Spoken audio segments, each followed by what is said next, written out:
United States if, as you have stated, our relationship with the U.S. is over as we know it? Well, first, Steve, may I thank you and also thank fellow leaders for their service to Canada, people at home for taking the time to watch. I just want to underscore the premise to your question, because I think the relationship that we've had with the United States, relationship over the course of almost the last 4 decades, which has been one of steady and increasing integration, has fundamentally changed because the president is looking to fundamentally restructure the trading system. So the starting point has to be one of strength. It has to show that we have control of our own economic destiny, has to have a clear plan here at home to build this economy, to diversify our trading partners with like-minded countries, and also has to have a position of strength in terms of our reaction to the U.S. unjustified tariffs. And that's why we have put in place counter tariffs that have maximum impact in the United States and minimum impact here at home. Mr. Poilievre, would you do anything differently? Well, first of all, thank you, Steve, and thank you to our fellow contestants here today. It's an honor to be here. What would I do different? Well, I'll start by what I would do the same. I think we do need to counter the American tariffs with our own to deter this economic aggression. We must make clear that we will always be sovereign and independent. What would I be doing differently? Well, we need to be in a position of strength. The Liberal government has weakened our economy with anti-energy laws, red tape, and high taxes that have driven $500 billion out of our country into the United States and made us incapable of shipping our resources overseas. That weakness threatens our ability to stand up for ourselves. So what would I do? I would cut taxes, red tape, and approve our resource projects so that we can get our goods to market and bring home the jobs, so we stand up to President Trump from a position of strength. Mr. Singh, you get the next question. Can we trust the United States to work with us on matters such as Arctic sovereignty and defense policy? I think we've seen, first of all, good evening, everyone, and thank you for tuning in, and thanks for the question, Steve. We've seen what, for a lot of people, feels like a betrayal when we look at the United States. I grew up in a border town. I grew up in Windsor, and we saw how connected we were as a city and as a community. People lived on one side of the border, worked on the other. People traveled back and forth all the time. We're in the automotive capital of Canada, and we knew how important it was to be able to build cars in Canada, but we saw that those cars went back and forth across the border. Seeing what Donald Trump did to attack Canada in this unprovoked way without any justification really felt like a betrayal.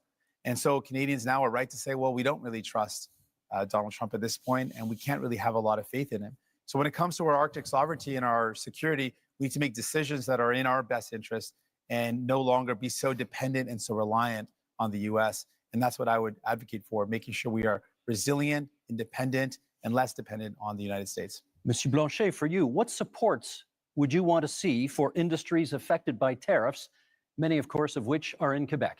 Many of them. First, be all welcome in Quebec and Montreal. You have me because I try not to speak English in Montreal. However, I think we should never underestimate the threat that Mr. Trump poses on Quebec economy and Canada economy and Mexico economy. But we must acknowledge the fact that the economy of Quebec is built differently. The challenges are not the same. The necessity for Quebec to have at least partly its own voice in the negotiation is important. The difference between Quebec and Canada is very important in terms of economy, but also in terms of identity and language and values and who we are and the way we want to handle immigration. So we have the right to be different. And if this difference is being respected by whoever becomes Prime Minister of Canada, we will be reliable partners in order to achieve the best possible negotiation and protect ourselves and our economies as partners. Merci, Monsieur Blanchet. Okay, we now move into open debate, and I'll start it off, Mr. Carney, with you, and then we go from there. Do you still support dollar-for-dollar tariffs, even if they ultimately threaten Canadian jobs and businesses? No, and in fact, we've already moved off from dollar-for-dollar tariffs. We have to recognize, and I think we all do, the United States economy is more than 10 times the size of the Canadian economy. And the principle in terms of our counter tariffs is to have maximum impact in the United States, as I said a moment ago, minimum impact here. So we have to think about the impact on Canadian businesses. I'll give you one example, if I may. In the auto sector, the way we've designed those auto tariffs is that Canadian automakers, if they maintain production here, if they maintain their investments here, when I say Canadian automakers, I mean automakers that have jobs and plants and production in Canada, then they can have lower tariffs on what they ship to the United States. We create a huge incentive for them in order to do that. We also have carved out the Canadian auto parts sector.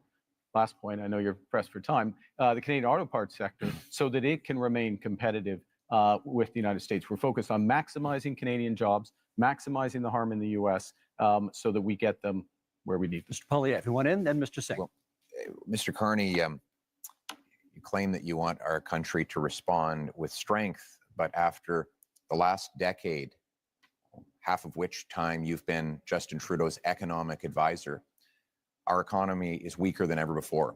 It's been the worst growth in the G7. We've lost $500 billion of investment south of the border.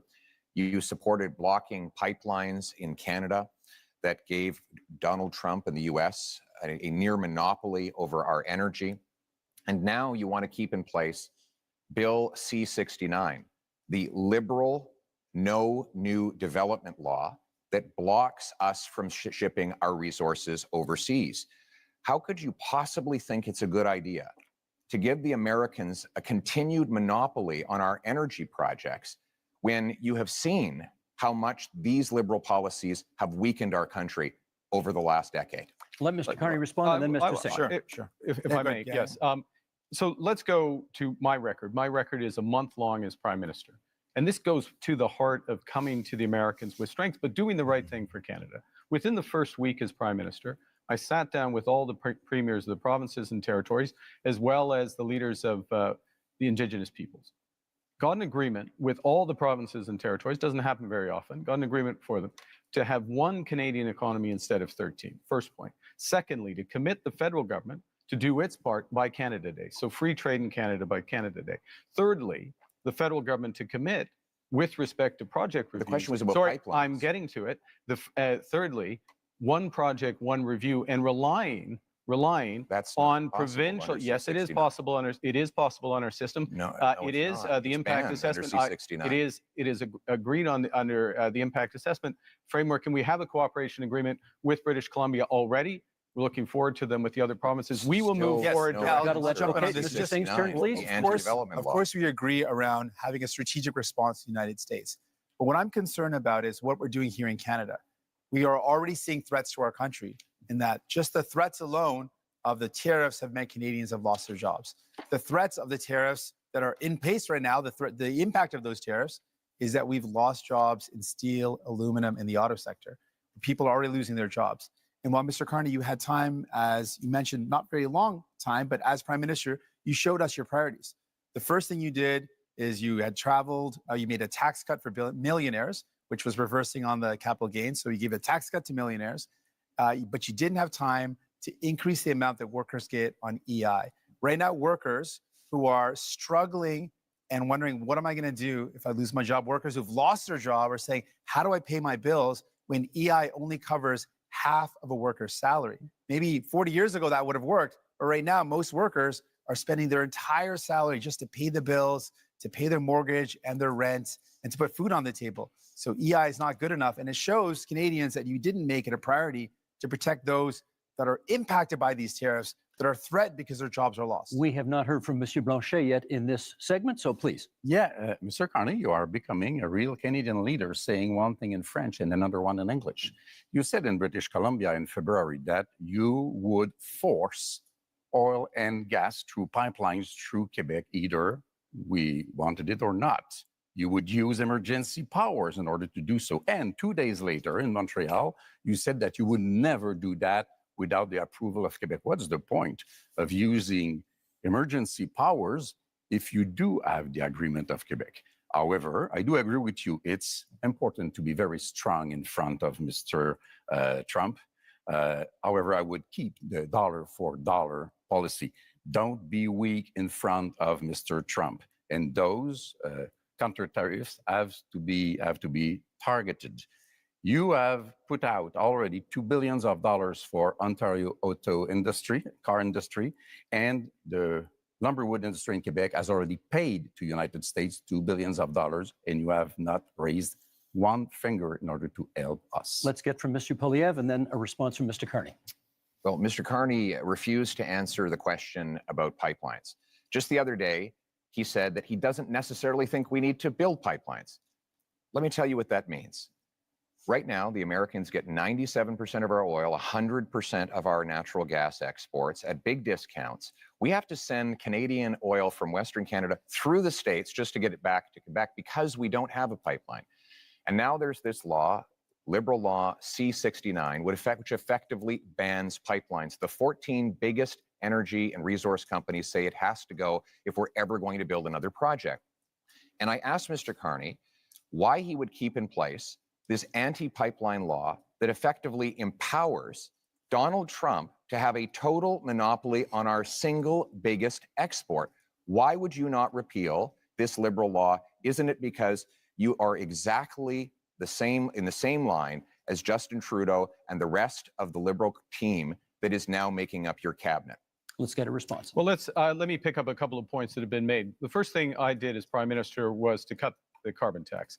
That's the first thing. Second thing is made a commitment that all proceeds from our tariffs will go to workers and those companies most affected. There were several points raised. Nothing so far. If I may, Mr. Steve, if I may address, I'm trying to do it quickly because several points raised. All proceeds go to workers and the firms most effective, and those proceeds are considerable. Third thing, I'm interested in solutions. I'm interested in getting energy infrastructure built. That means pipelines, that means carbon capture storage, that means electricity grids. And here's how you do it. And we've already moved in the first month. Cooperation agreements with the provinces. Guess what? We are a federation. You need to cooperate with Quebec. You need to cooperate with the provinces. You need to get First Nations and Indigenous people buy-in. You can do that through the one project, one review window that we put in place at that first ministers' meeting, as well as, if necessary, using emergency powers to fulfill the federal responsibility, but not the unique. Mr. Polyev, you want to come back on that? What you're saying, Mr. Carney, with respect, is a total contradiction.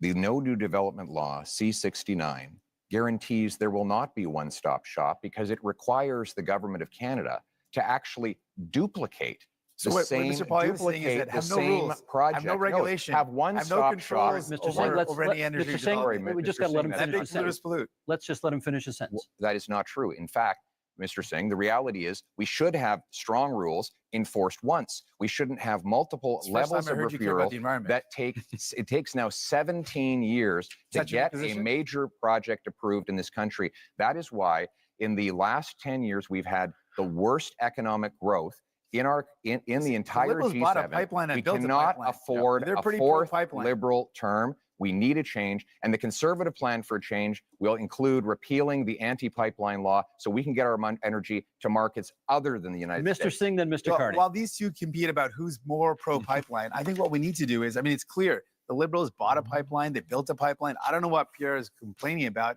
That's what they did.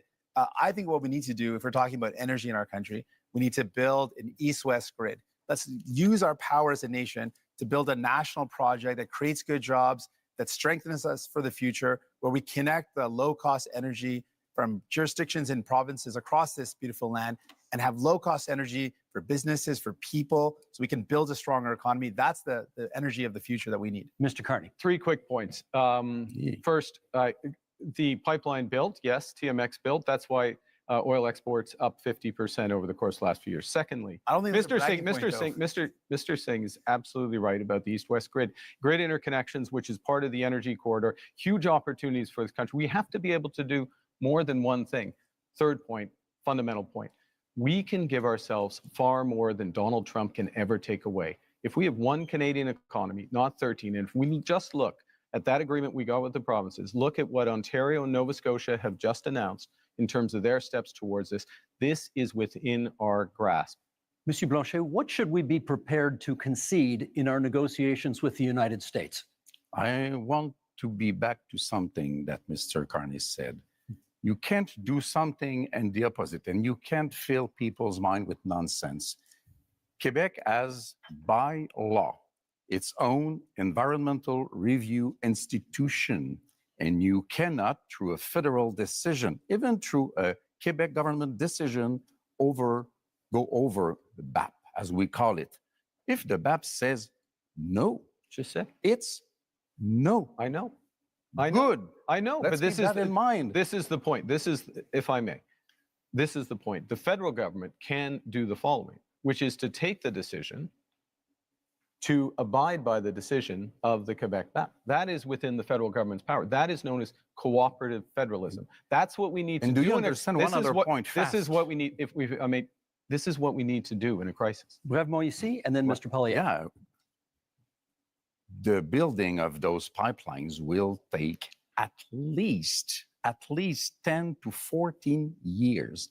Mr. Trump will be 90 years old, not president no more. might- And he somebody, might try. of course, less terrible will be there before you can even dream of having oil through this pipeline of yours. We're less than a minute to go. Mr. Poilievre, I promised you next. Listen, after the last 10 years of Liberals blocking pipelines and killing jobs, Sounds wild when you we say that. actually Sounds like- need to get things that makes done. sense. We need a change, and our conservative plan for change Mm-hmm. will repeal the No New Pipelines law. It will create a true one-stop shop, set up shovel-ready zones with pre-permitting so that we can approve LNG liquefaction export plants, mines, pipelines, nuclear plants, and BAP also said no to that. hydroelectric dams so that we can generate the power we need to be strong, self-reliant, and stand on our own 2 Can I- feet for a change. Last quick word to Mr. Carney. Okay, quick word. Bringing it back to what we were talking about, which is tariffs, the threats to Canada, how to negotiate. We need these options. We need these options to build domestically, to build one Canadian economy.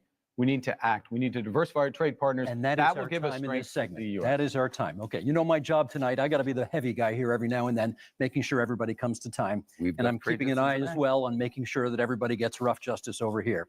That concludes our first section and our first debate. Up next, affordability and the cost of living. Our goal is to double the pace of housing construction. It will lower your bills, build homes you can actually afford. Il faudra parler des entreprises du Québec, des travailleurs du Québec, des aînés du Québec. A big, powerful bring it home tax cut on work, investment, energy, and home building. Okay, leaders, same idea, one-on-one questions followed by open debate format. And Mr. Poilievre, you get the first question this time. Many provinces, including some provinces with conservative governments, have ambitious housing targets, none of which have been met. Why do you think your housing plan will be any different? Let me start by talking to the young people of the nation and those who are aspiring to home ownership. You know, it was only 10 years ago, you could buy an average house for $450,000. But in the last lost Liberal decade, housing costs have doubled, rising faster than in any country in the G7. And so now our youth cannot afford a home, and our seniors are worried about being evicted. We can't afford a fourth Liberal term of rising housing costs. We need a change. And our conservative plan for change will, 1, axe the federal sales tax on new homes. 2, incentivize municipalities to cut their construction taxes to bring houses down in cost by $100,000. 3, sell off federal land for homes. And 4, train up 350,000 young trades workers who can help build those homes. Because you deserve a home, and we're going to make it happen for a change. Also on the issue of affordability, Mr. Singh, you get the next question. How do you bring down grocery prices in the midst of a trade war? I appreciate the I appreciate the question. This is a big concern. When I talk to Canadians, they tell me they're really feeling squeezed from the cost of living. That's one of the top things that people tell me about. People are saying, I can't afford to buy groceries. Every time I go to the grocery store, it's just ongoing worry and this feeling of anxiety that can I actually afford the things that my family needs? On top of that, people are worried about the cost of homes. I think those are the two biggest things I hear. So we can do things about this. Other countries have taken concrete steps. We can put in a price cap on food essentials. France has done it. Greece has done it to great success. It's brought down the cost of food significantly in both those jurisdictions. We can also ban corporate landlords from buying up the affordable homes to keep homes that are affordable. We can make things better for Canadians, but it requires having the courage to take on the powerful corporations that are ripping you off, that are price gouging you. And we know that price gouging is one of the major reasons why food prices are going up. You're never going to hear Pierre Poilievre or Mr. Carney talk about the fact that these are the corporations Thank you, ripping you Mr. off. Singh. That's time. Mr. Blanchet, I want to ask you about old age security, which will soon cost this country $100 billion annually. We understand you would like to expand it. How would you pay for that? We would want it to be just for everybody because the Liberals have created the discrimination against elders, which are 65 to 75 years old, having 10% less income from federal government than those who are over 75. But the best way to do it is to have everybody pay its fair share in terms of tax, which means that one should not be entitled to hide money in fiscal paradise in order not to pay him or his clients or friends, not to pay billions of dollars in taxes that could be used to help the situation of elders. Those are things which are supposed to be applied to everybody. There are a lot of questions to be answered about that. Other ways to do it is to reduce the pressure on housing price to make sure that the whole budget of elders and families and workers can afford houses which have increased dramatically in price. Monsieur Blanchet. That's time for this one. Mr. Carney, I want to ask you about housing, which over the past decade has gone from a problem to a crisis while the Liberals were in power. Is your policy on getting homes built any different from your predecessors, and how? This is one of the reasons why I entered this contest. Because of the housing crisis, the cost of living crisis, the housing crisis, and the Trump crisis to help fix it. And I would look, the housing approach is fundamentally different because we need a fundamentally different approach. We need to build housing at a rate that we haven't seen since the end of the Second World War. We do need a fundamentally different approach. And with the fundamentally different approach, we can build an entirely new industry. So the question is how? Now, Mr. Poilievre and I agree on some things. Okay. I agree as well on reducing the tax on first-time home purchases as a way to buy. But I am focused on increasing the supply of homes and doing that in a way that uses Canadian technology and modular prefabricated housing, that uses Canadian lumber, including in reinforced timber, and uses Canadian workers. And in all respects, we're scaling up to double the rate of home building. Thank you, Mr. Carney. That's time. We now move to open forum here. And Mr. Singh, you get the first comment. Many of you have pledged to cut the GST on many aspects of buying a home. And Mr. Singh, I want to ask you, would you cut the GST on anything else in order to make life more affordable? Absolutely. In fact, I'm the only one on this stage that fought to give people a GST holiday. Interestingly, while the GST holiday helps working class folks, middle class folks by taking off the GST off essentials, the Conservatives under Pierre Poilievre voted against that. They opposed the idea of giving people, actual folks that need help, a tax break and would rather give millionaires a tax break, which shows you whose side he's on, which is not surprising. But what is surprising is that Mr. Carney also said that giving people a break on their GST is a bad idea. Mr. Carney, why do you think giving a tax break to capital gains folks that earn more than $1 million is a good idea, but helping a family afford their groceries, helping people afford their bills for their internet, their cell phone, their home heating, giving them relief to take the GST off those is a bad idea, but giving a tax break to people who really only earn over more than $1.4 million, that's somehow a good idea. Okay, you went after That's your numbers. You went after Mr. Poilievre first, so I'm going to give him the first shot to respond. Well, Mr. Carney, the reality is that housing costs doubled under the Liberal government, while Justin Trudeau made exactly the same promises that you are now repeating today. He promised that he would double home building. In fact, home building went down. He promised that he'd reduce the cost. In fact, it went up. And here we are. Mark Carney is asking for a fourth Liberal term, repeating the exact same Liberal promises that priced you out of a house. Just a few weeks ago, before the election, the Liberals voted against taking the GST off new homes, and they have continued to build up bureaucracies that block construction. We need a change so that you can afford a home, and our change will be, again, to axe the sales tax on new homes, incentivize municipalities to speed up permits, free up land, and cut development costs, train up 350,000 young people who can be in the trades to build those homes and sell off the land that is going to be needed in order to build homes. That is a real plan, a real plan for you to own a home and afford your life for a change. Mr. Carney, they're coming at you from both sides. What do you say? Okay. I know it may be difficult, Mr. Poilievre. You spent years running against Justin Trudeau on the carbon tax, and they're both gone. Okay, they're both gone. And we're doing a in pretty a good new impersonation and of we're them with the in same a policies no, tonight. very different. Look, I'm a very different person from Justin Trudeau. Focus is on results. Were you his and so economic how advisor? to drive results in the housing market? You've got to change the model of building. You've got to increase the financing for housing developers, $25 billion on the table for those housing developers, $10 billion for deeply affordable homes, cutting development charges in half, lowering the cost of the building of those homes by 20%, and lowering the emissions and the run costs of those homes by another 20%. This is how you drive affordability. This is how you bring young people back into the housing You got market. Mr. exactly what Blanchet Trudeau and then Mr. promised. Singh. You claim to be very different from Mr. Trudeau. Now, the point is to show that you are any better than Mr. Trudeau. You claim to have a lot of experience in many things, and you know things. Last time we had somebody saying that they knew things, it was the senators, and they killed the law that protected supply management because they knew better than us and were elected by nobody, exactly like you are today. You say that you are a great crisis manager.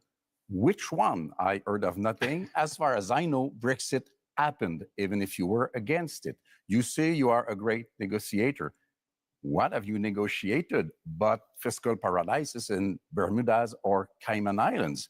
You have to prove something, and you have to reveal what you own in those companies if you want people to believe you. Mr. Singh, you wanted in. Yes, returning to the topic of housing. Now, it's very important. Obviously, we need to build homes that people can afford. Mr. Poilievre had the opportunity to show us what he could do. He was the Minister of Housing under Stephen Harper. And during that time, guess how many homes he built? He built 6 homes during that entire time. This is not something you can trust False. to build homes. He built 6 200,000. homes. And this has 200,000. been confirmed again and again. He built 200,000. 6 homes. That's it. Now, the problem, though, with Mr. Carney is, well, he's laid out a plan. The problem is that when he was the chair of Brookfield Investments, this is a company that made a strategic decision to buy up affordable homes in cities like Toronto, where people were paying a decent rent. And they purposely bought those homes, kicked out the tenants, and jacked up the rents. That is not someone you can trust, sadly, to deal with the housing crisis when Mr. Carney, you profited off of it. We're going to get responses here. Mr. Poilievre first, Mr. Carney second. First of all, Mr. Singh, gonna hold this up to remind you. the Toronto 6 right here. Star, the Toronto Star debunked your No, falsehoods it was on 6 that. homes, and And I that's the appreciate facts. neither Liberals or NDP are very good with math, but in that You're year, clearly the year I you was can the count up to minister, if I 6, which could, is great. the year Let's I Mr. was Singh, let's let him answer. in the It's year I not was high enough, though. the year I was minister, we had 200,000 homes built, and guess what the average price of a home was at the time? $450,000. And guess what happened And at the end of the conservative reign? one bedrooms It rented doubled. out for $900, and that since that time, housing costs have actually doubled under the Liberals. They doubled And on now the we have Conservatives, too. now we have Mr. Carney making tens of billions of dollars of spending promises that They will doubled under ultimately you as well. continue to build bureaucracy. We don't need more bureaucracy in Ottawa. We tried that for 10 Liberal years, Mr. Carney. What we need is to build homes in communities. Certainly and don't that need means Conservatives. axing taxes on home building and getting the government out of the way so that builders can actually build. I think, Mr. Carney, can I pick you up- are on housing. We need Can a I- change, and you, sir, are not a change. Mark Uh, Carney. I'm going to pick up on, I thought that answer was quite revealing. The first thing is that it's an attitude towards housing that absolutely ignores affordable housing, deeply affordable housing, issues with vulnerable people, ignores the rental market, ignores all other aspects of it. So the 6 are the relevant. Mr. Singh is absolutely right. The 6 are the relevant. 200,000. The 200,000 are a different part of the housing market. There are many Canadians. There are many Canadians at different income levels. The second thing it reveals is a misunderstanding, I'll be polite, of how the government's balance sheet can catalyze enormous private investment. And that is what we need to do to solve the housing crisis. It happens to be what we need to do as a whole to address the economic crisis that's been forced on us by President Trump. Mr. Blanchet? Yeah. You have spoken much more than I have, so I won't ask a question. I will make a statement instead. I'm not saying no. I'm not saying that you cannot do what you pretend that you are able to do. We just have no proof so far.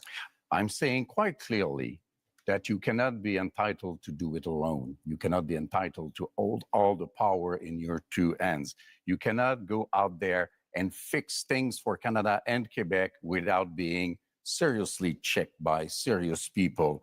You cannot go out there and speak for Quebec without Quebec having its own strong voice to protect itself and to promote its different economy. So if you want to collaborate, let's say right now that whatever happens, even if minority government happens, you will be a partner with the different Quebec economy and identity, which you have been not interested in for the economic part and not respectful for the identity part. Let me get Mr. Singh in at this thank you. point. Can you tell us what's the first thing you would do to make life more affordable for Canadians? Yeah, there's a lot of things that we can do, and I've laid out some of those things. I think fundamentally, I'm the only person on stage that not only fought for real relief for people in terms of affordability, I'm the only one that fought for pharmacare that actually makes life more affordable by giving people medication coverage, dental care that gives people more affordability by letting them access their services if you're a senior and a kid. I fought for childcare to make sure people could afford childcare. All measures that Mr. Poilievre voted against, all measures that Mr. Blanchet voted against. So if you want someone that's going to fight for you in Ottawa to actually make life more affordable, you can't entrust all the power to Mr. Carney. He doesn't have a track record of making life more affordable for people, but we do. So vote for a New Democrat, and we'll continue this work to make life more affordable for you. While the Conservatives and the Bloc have voted against those measures to make life affordable, because that's not who they care about, New Democrats are in it for you. Pierre Poilievre. The number one expense for families today is taxes, more than they spend on food, clothing, and shelter combined. This after 10 years of Liberal tax increases. We can't afford a fourth term of high Liberal taxes. And that's why Conservatives have a plan for change. And that plan Your plan includes voted cutting against every measure to help if people I out. could, cutting income taxes by 15% for the average worker and seniors, saving a working couple up to $2,000, rewarding hard work again. Because How much do you hard think work childcare is costs? actually being Dental care punished. costs. Is actually being punished because of the very high taxes. Now, the Liberals promised 10 years ago they would lower them. They actually raised taxes on 9 out of 10 Canadians. We need a change in this country because your hard work should once again pay off with a powerful paycheck that buys you an affordable affordable home. So you want to save on a people safe street, $2,000, and that's what we will deliver. You want to save people $2,000, but cut their dental care, That's which false. is thousands of dollars. False. Cut their child care, which is thousands of dollars. Cut pharmacare coverage, which is thousands of dollars. False. That's not a very good math deal right there. You're going to save people $2,000, but cost them tens of thousands of dollars. That's why you cannot afford Conservatives, and you certainly can't trust the Liberals Mark on their Carney's own. turn. You need New Democrats. Mark Carney. I'm going to reinforce that point, and then I'll respond to Mr. Blanchet. Childcare in this country, $3,000 to $10,000 a year for a family, depending on where you live. Province, Okay, jurisdiction. depending on where you live, that's what's being saved there. $800 per trip to the dentist. We've expanded dental Province, care to 8 jurisdiction. million Canadians. Because we 8 million Canadians. Because New Democrats are there. Pharmacare. These are fundamental issues for affordability. We're talking about affordability and taking them off in order. And that's why you to need cut New Democrats. That's Quebec, not what I've said. and in I will be terms cutting of income taxes working with Quebec, for Canadians. yes, absolutely. Throughout the short time I've been Prime Minister, working directly with the Premier of Quebec, our Minister of Foreign Affairs, our Minister of Finance are from Quebec. Quebec and Quebec issues, whether it's Why supply haven't you answered management, Mr. language, Legault's letter? He asked 5 things in the letter. He reduced his expectations. we're talking about and you did not even answer him. And tonight, you are so much in love with Quebec. Steve, the question that Canadians have to ask. Why vote Is for whether- Conservatives? why- We're going to save why- you Hang on, $2,000, he's got or the cost you Mr. tens of Singh. thousands. Mr. Singh, sorry, he has the floor. Come on. The question you have to ask is, after a decade of Liberal promises, can you afford food? Is your housing more affordable than it used to be? What is your cost of living like compared to what it was a decade ago? And are you prepared to elect the same Liberal MPs, the same Liberal ministers, the same Liberal staffers all over again for a 4th term? Mr. Carney, Justin Trudeau's staffers are actually here with you at this debate in Montreal, writing the talking points that you are regurgitating into the microphone. How can we possibly believe that That's you are painful. any Oh, wow. That's different painful. than the Okay. previous 10 years of Liberal 25 government. seconds left in this segment for you to respond to that. Look, I do my own talking points. Thank you very much. The biggest risk we have to affordability, the biggest risk we have to this economy is Donald Trump. So first and foremost, we've got to get that right. Secondly, we need to do it in a way that brings everyone along together. That means preserving pharmacare, dental care, child care, reinforcing health care, spending our whole Intrusion, social safety. intrusion The in clock is Quebec on- jurisdiction the- over and again. I like the if clock you is were on any zero. better than we are. The clock Is is there on zero. one thing Canadians can do that Quebecers cannot do? You are doing intrusions in our jurisdiction with our money, pretending you are better. And most of the time, you try to copy what we did with our own money against us. What's that as a policy? Don't you have your own things to care Gentlemen, about? that really is time for this segment. I wanted to be polite and let everybody finish their But points, I'm but far we behind, gotta move so on. I took the liberty. thank you. Okay, that ends section 2. Up next, public safety and security.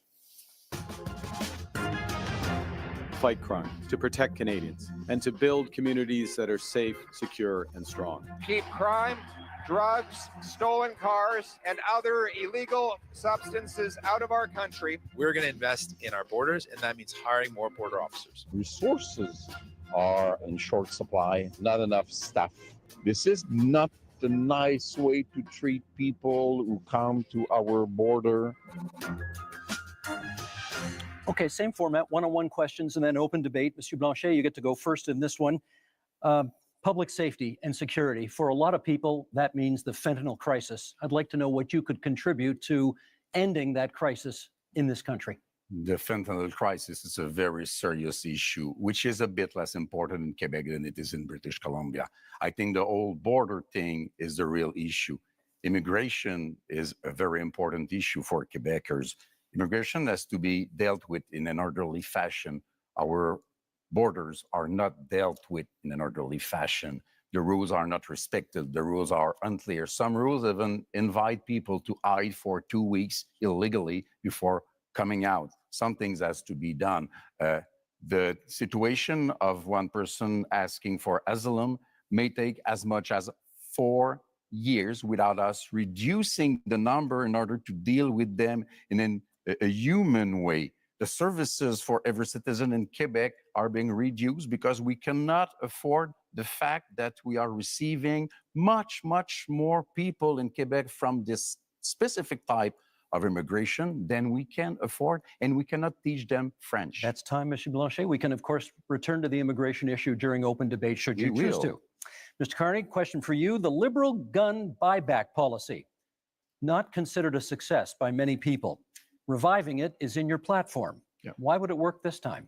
Yeah, I think, well, what we've seen with that policy is some success at the commercial level, but not at the individual level, because it hasn't been, in my opinion, it hasn't been organized properly, and it needs to be organized properly. And I've instructed the Minister of National Security and Public Safety in order to do that. So part of this is a different focus of government, a focus on results, a focus on clear milestones in the short term. Let me make a broader point, though, on gun, which is that we have a problem with guns coming over borders, which is why we've tightened our borders. We have an issue, though, with a gun industry that is continually coming up with new forms of assault rifles, mass killing machines. We banned over 2,000 of these. Every single time there has been a vote in the House of Commons on gun control, Mr. Poilievre has voted against it. You can't be tough on crime unless you're tough on guns. Mr. Poilievre, you can come back on that in the open debate if you want to, but my question for you in this segment is, Indigenous people are statistically overrepresented in our corrections system. Are you concerned that your tough on crime platform will make that worse? I'm concerned that Indigenous people are disproportionately the victims of crime. I give you the example of a wonderful group of Indigenous people who came under attack in Saskatchewan, and many of them were murdered. Killer was out of jail after 60 prior convictions. This is the result of 10 years of liberal laws that allow the same offenders to be released dozens and dozens of times, even when it's known they are a danger. We can't risk a fourth Liberal term of soft on crime policies. We need a change. And the Conservative plan for change will bring in a 3 strikes you're outlaw, 3 convictions for serious crimes, you go to jail for at least 10 years, maybe for life, no chance of parole or bail. We will bring in life sentences for traffickers of fentanyl, human beings, and guns. And we will secure our borders to keep the illegal Thank you, guns Mr. out. Polyev. That's time. Mr. Singh, your question is about the RCMP because you've got RCMP reform in your platform. What, in your view, is the problem with the RCMP? Well, some of the basis for this is the concern that's been raised in more rural communities and northern communities that there have been some serious concerns about violence or inappropriate use of force when it comes to the execution of their duties. We want to make sure that we've got a top-tier police force that provides security and safety to those communities in a way that's sensitive and understanding of the communities they're serving. I also think what's very important is for Indigenous communities, Indigenous policing. This is an area of deep concern. I think everyone in our country should be safe. You should be able to be safe at home, safe when you go to work, safe if you take public transit, safe for your kids to be able to play in the local playground. And that's something I'm committed to. And the other area that I'm focused on when it comes to public safety is making sure we prevent crime before it happens. And that's why we want to see increased investments in our border security. We saw under the Conservatives, they cut 1,100 border officers in one day. So that prevented our ability to keep our borders safe. That stops those Okay, materials from Mr. coming Singh, into the that's country. time. Not sure it was about the RCMP, but maybe we can get back to that during the open debate segment, which we go to right now. And Mr. Polyev, you get the first word on this one. And it sort of dovetails on the last answer you gave, which is you have pledged to be the first prime minister in this country to use the notwithstanding clause, setting aside charter rights of, as you call them, multiple murderers. Why do you think that's necessary? To be clear, I want to uphold the charter rights of Canadians under Section 7 to life, liberty, and security of the person. Right now, that right is violated by multiple murderers who are given discounts. The case in question was a gentleman who went into a mosque and shot dead 6 innocent worshipers.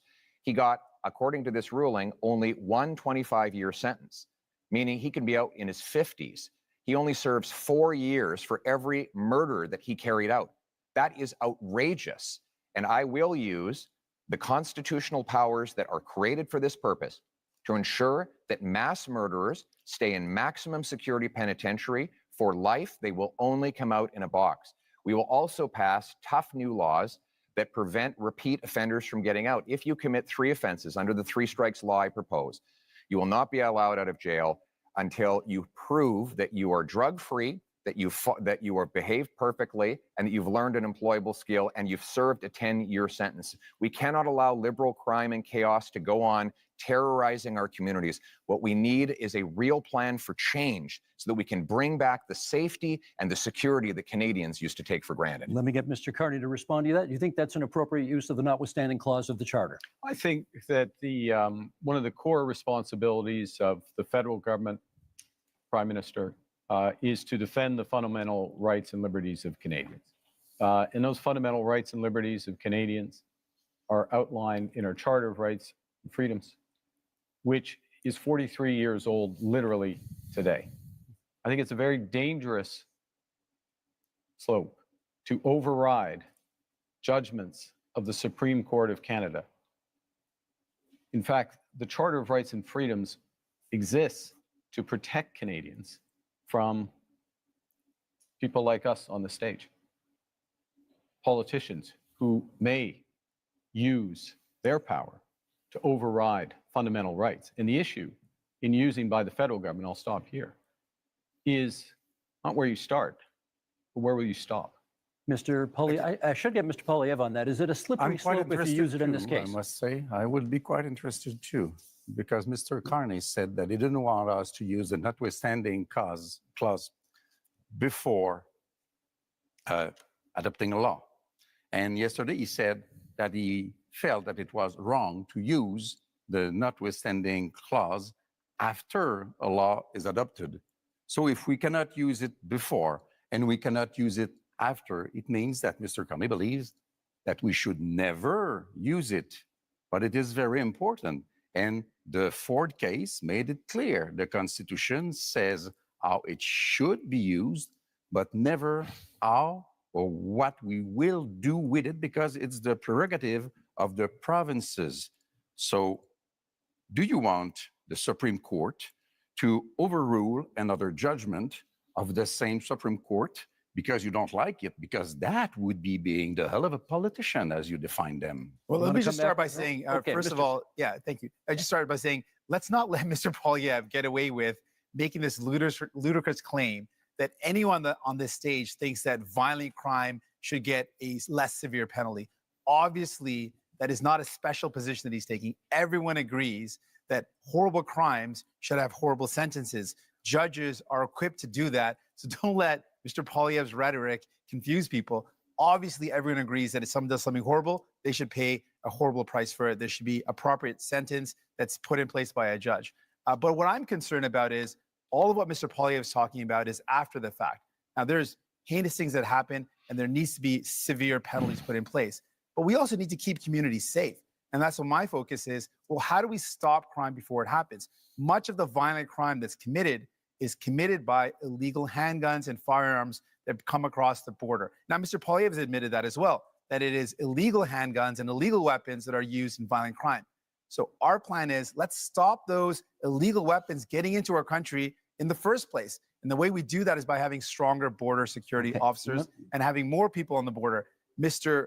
Pierre Polyev, when he was in power in the Conservatives, they cut the number of border officers. Okay. They reduced the number, Let's get weakening our borders. keeping an eye on You time can't here. trust them Let's to get do back these to type of Mr. things. Polyev on the issue of whether, in using the notwithstanding clause under these circumstances, would be a kind of a slippery slope and encourage politicians to use it more. No, we will use it to protect the charter rights of law-abiding Canadians. I'm interested in the rights of victims. Mr. Carney seems to be very interested in the rights of criminals. He says that it's dangerous for me to ensure that mass murderers stay behind bars for life. You know what's dangerous? Turning them loose on our streets. I don't think you appreciate, sir, the chaos that is unfolding in communities. In Toronto right now, the police have been forced to tell people to just let the thief steal the car. When they break into the house, just take the keys. Just let them take the keys so that you don't get hurt. People are living in terror in many of our communities precisely because of the catch and release bail law, C-75, which requires judges release the accused at the earliest opportunity under the least onerous conditions. Every single member of your Liberal caucus and your Liberal cabinet voted in favor of this bill, and they are all determined to keep it in place despite constant promises to the contrary. Mr. Carney, Canadians deserve to live in peace and security. That is the right that I'm fighting for a change. I'm fighting for that as well. And let me be specific about two things that have been raised. The first is with respect to these issues of car theft, home invasion, and I'll use the GTA area where there has been sharp increase. How do you attack that? You attack it several ways. One, you increase the criminal penalties for that happening, particularly if you're part of a gang, particularly if you use a firearm. And you will do that? And we're doing so. We've committed to doing so. You put in place a reverse onus in terms of bail so that it has to be proven that there's not a risk, which we've also committed to. And then you go to what Mr. Singh was talking about, which is we have to reinforce our frontiers. That's why we're committing to an extra 1,000 Canada Border Service agents, an extra 1,000 RCMPs. That's why, as part of the broader fentanyl initiative, where we've added to the RCMP there, we've added drones, we're adding helicopters, we're adding surveillance, and we're going to the other end of the chain with respect to car theft, which is tightening security at the ports. This is what we need. In order to get results, you need to focus at both ends of the chains in federal government. Singh. Thank you very much. I want to talk about one of the issues that has come up is the idea of the public safety concerns around the overdose crisis and how this is devastating our communities. We're seeing so many lives being lost. In that, we know that one of the ways to address that is by investing in some of the solutions like mental health services and rehabilitation services. Services keep our communities safe, having access to those good services. Both Mr. Carney and Mr. Polyev are proposing cutting government spending and cutting those services. That's not going to make our community safer. We need to see better investments in rehabilitation services, more investments in mental health. We need to respond to this serious crisis in our country with care and compassion. I've met with Moms Stop the Harm, an organization of moms that have lost their children to this opioid overdose crisis. They've literally had their children have died because of this. And they're saying we need to do everything possible to save lives, to stop this death from happening. And I think we need to listen to those moms. And that's my commitment. Mr. Blanchet. Two things as rapidly as possible. First, we believe that we should act on crime gangs and organizations, defining them as we do for terrorist organization. We have to protect our kids from the violence of those gangs, from the drugs being sold by those gangs, from the guns and whatever else being stolen, sale being by those gangs. Sold? And not sold, being, you purchase a thing and selling, sold, Okay. yeah, sold by those gangs. And we mostly have to protect our kids from being recruited by those gangs, becoming violent at 13 and 14 and 16 years old, because this is the real fear of parents like I am.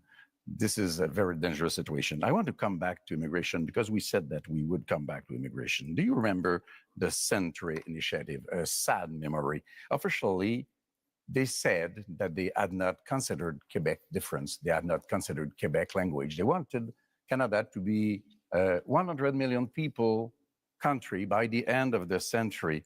Mr. Barton told me himself that he had not even thought about the Quebec difference in that analysis. And one of his closest collaborators is now a close counselor to Mr. Carney, which seems to be part of that kind of project or ideology. So it is impossible for Canada to have all those people come into Canada. It is impossible for Quebec to receive all those people. And in Quebec, we have the language and values and secularity of the state issue, which is very important. So I say, pause. Let's do things properly. Let's receive migrants in an orderly fashion and successfully as a measure of respect for them also. Mr. Polyev, you wanted a word. I speak to families all the time who are terrified by the scourge of drugs and illegal guns. And we know those guns are not Grandpa Joe's hunting rifle. So when the Liberals try to ban hunting rifles, they're really going after the wrong people. 90% of guns that come in that are used in crime are smuggled illegally over the porous, Liberal-run borders. And that's why the police, it's not true. And that's why the police, cut the border officers. the police actually, if I could, the police actually endorsed me. The police in Barrie, in Peel, in Sault Ste. Marie have all endorsed me because they know that I will go after the gun smugglers and criminals with 2,000 extra frontline border guards that will stop the guns from coming in. Now you want to hire But unlike the Liberals and NDP, I will not ban hunting rifles. The Liberals want to protect. I want to protect Canadians from criminals. The Liberals want to protect turkeys from hunters. I think we know which one makes most Mr. Carney, sense. quick intervention, Mr. Carney, and then I got a question for each of you before this segment's out. Okay. We absolutely fully support hunting and rights of hunters and Indigenous Canadians. But I want to raise an issue, which is a serious issue, talking about safety. There are people, we're in Montreal, in Toronto, across this country, who fear going to their synagogue, fear going to their community center, fear taking their children, leaving their children in school. And this has to stop. This is it's totally unacceptable. So what we're proposing is to make it a criminal offense to threaten or to impede anyone from being near or going to their place of worship, their school, their community center. This, it pains me that when we have to do it, because this is not what we should be doing as Canadians, of course, but we will put that in place. Let me get and this is a fundamental issue with respect Let me to get 10 anti-Semitism seconds from each of you before this segment's out on what you perceive to be the biggest security threat to Canada right now. 10 seconds each. Mr. Polyev. The physical security threat to our country is the rampant crime wave that is running out of control. After the last decade, we had a 116% increase in gun crime. We need to lock up the criminals. I got to hold you to secure 10 the borders. seconds. Mr. Carney? Well, we're in a security section. I think we didn't have a chance to talk about anything internationally. I think the biggest security threat to Canada is China. China, you say? Yeah. Mr. Singh. Biggest security threat, illegal guns and drugs coming across the border, and cuts to services that would make our public safety and security even worse. Last word to Monsieur Blanchet. The fact that neither Quebec or Canada is able to protect itself and that we are still dependent and entirely dependent on Americans to protect us. Okay, that is the end of that section. Gentlemen, up next, energy and climate. Improving pipelines, getting things built, unleashing production. We are unlocking major infrastructure projects, including in conventional energy, oil and gas. We're speaking thousands of dollars a year for each family to pay for the damages of climate change. We can absolutely build important projects like an east-west energy grid. Energy and climate change. I know how much all of you love talking about pipelines, so here we go. Mr. Singh, to you first. Should Canada build new pipelines to get our oil and gas to market? Well, it's not an approach I favor with public money. There's not any projects that are on the table, so it's not a specific project to look at. I favor, when it comes to the environment, building an east-west energy grid that connects low-cost energy and allows for families to reduce their electricity costs. But let's put this all in context. We're talking about what our energy solutions are in the context of a climate crisis. And we're not just talking about a climate crisis in the far future. We're living it right now. I remember I met a mom a couple of years ago before I had kids who told me she was worried about taking her kids out on some days because of the forest fires in BC. It meant that it was unsafe for kids to go outdoors. Fast forward to when I became a parent just a couple of years after that, and I literally worry about the same thing. The forest fires we saw a couple of years ago meant that many places that didn't see this before saw days where there was such smoke in the air that it was dangerous for kids. We've seen extreme weather, forest fires, heat domes, floods impacting us. We've got to do everything we can. Thank you, Mr. Singh. That's time. Mr. Poilievre, where does fighting climate change land on your list of priorities when it comes to expanding energy opportunities in this country? It lands within our priorities of bringing home jobs while bringing down emissions around the world. Look, the reality is that if we push production out of our country to more polluting countries, it actually makes the problem worse. But that has been exactly the Liberal approach with the anti-development law, C-69, blocking of 15 LNG export plants over the last 10 years. We have seen more of those jobs go abroad. I want to bring them home. My plan will be to approve, for example, natural gas liquefaction and export. If we sent our gas to India, for example, to displace half of their demand for electricity, we could reduce emissions by 2.5 billion tons, which is 3 times the total emissions of Canada. That's the way we bring emissions down and jobs up. It's common sense, and now it's time to bring it home. Thank you, Mr. Poilievre. The next question is for Mr. Carney. How would your government fast-track pipelines and mining projects while also following the Supreme Court decision that requires consent of Indigenous communities? Well, I think the first thing, and this goes back a bit to where we started, which is recognizing that we are in a crisis. We need to act with maximum force and having a process and a consultation, but a consultation with a purpose, which is to identify those projects, those investments of national interest that are really going to move the dial in terms of growth, jobs, energy security, while being consistent with long-term competitiveness, which necessarily means lower carbon.